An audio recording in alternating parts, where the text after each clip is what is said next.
Breaking news, Robinhood just dropped the gauntlet on everyone. And if you didn't know, strap on your seatbelts. Here's Vlad, the CEO of Robinhood, doing a keynote in front of like a paradise scene. They call it to catch a token, and there were a ton of news dropped. Hood was the proxy to Web3 before all other US exchanges. They were the first to offer meme coins and crypto on their UX that was super mobile friendly. And you know the new generation loves mobile. That's why they're breaking down barriers. They have close to 200 billion AUM, and they're looking to grow to a couple of trillion in the near future. So the stock right now, you never know, it could do well. But let's get into the crypto stories that we all came for. And that is the all ever exciting taxes. No, we're not here to talk about that. Although they are making tax efficiency a lot better with their platform. One thing they're doing right now is also tokenizing stocks and offering it to the EU, not the United States yet until regulations are clear.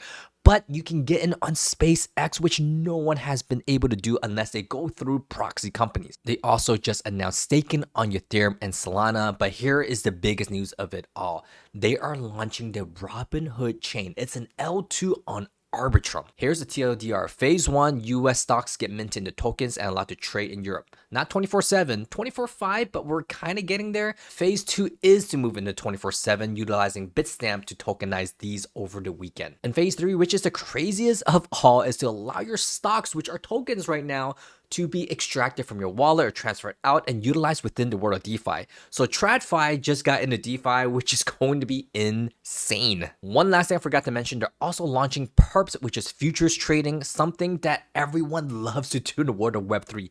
That's why Hype Chain is doing so well right now. And Robinhood is incorporating into the platform, but most importantly, Robinhood is the most mobile friendly. That's why they're winning. That's the key. It looks like Coinbase did all the hard work only for Robinhood to reap all the rewards. So kudos to Coinbase, who's also getting into perps. Big announcement there. Everyone wants in on this casino. And there's so much news. You got to subscribe because we can't get through it all.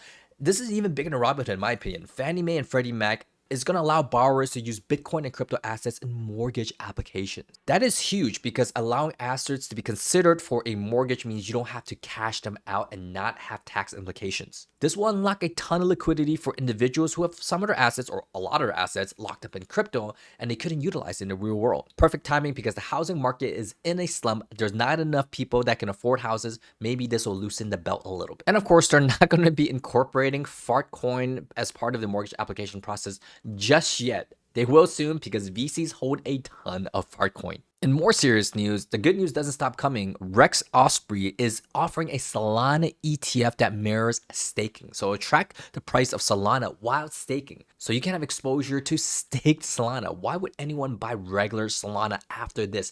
They would just get Rex Osprey. That is until other products come on that allow you to actually stake your ETF. But why would you do that? There's risk involved there. Just buy the Rex Osprey ETF is all I'm saying. They probably have management fees, so you want to look for the lowest fees possible. We've all heard of the Bitcoin strategy, but we've seen the Solana and Ethereum strategy now, and guess who's coming on board?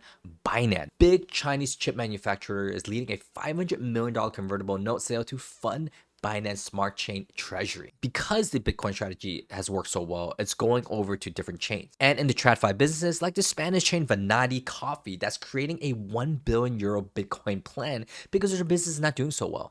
So guess what you do? You bet on Bitcoin. I'm not telling you to do that. A lot of these companies will not deploy their nodes properly and they'll probably over leverage. There will be an end to these musical chairs, but who's going to be left holding the bag? To me, gold is like musical chairs. No one really wants it. People eat it on their food. But that musical chair game has been going on for a while, so this can go on for just as long, in my opinion. What's bigger than crypto and mortgage applications? And that's potentially meme coins, because Canary filed the Canary Pengu ETF. Canary holds billions of dollars underneath management, and they finally pushed through the first phase of a Pengu, not only Pengu, but Peggy Penguin's NFTs into the ETF, the first of its kind. Well, Doge was the first ETF of its kind, incorporating a meme coin, but this would be a meme coin and a NFT into one. Exciting times, I tell you, and this pushed Pudgy up 40% within one day upon hearing about this announcement. You think meme coins are useless? Well, there's actually a useless meme coin that's breaking all modes. It's stealing all mindshare right now, and can it reach the coveted 1 billion mark for meme coins? There's only been 10 to 11 that's ever done it. Useless, we're looking at you. Another token we know and love besides Pengu is of course REC. We caught it at the bottom. It's up 8x since now. It's being listed on Binance Alpha and probably soon Binance. It's not any major exchanges that like Coinbase or Gemini, but once it will, potentially it will pop off. If you missed that call, not to worry. Things are popping off in a lot of places when things are looking up, and things are looking up. Like this one right here. We caught Bad Buns when they're first coming out. It's jumped 2x since our call, and it's got amazing whitelist opportunities. This party's not over as Mega ETH is probably looking to do some great things, so stay tuned with us for that. Check out our calls to our private community. We've been winning a lot. Link down below. But fear not, subscribe and follow along because we have 3 market updates for you weekly podcast, amazing guests, and a rundown show of my colleague Brian. Most importantly, don't FOMO, stay safe out there, and we'll see you guys on the next one. Peace.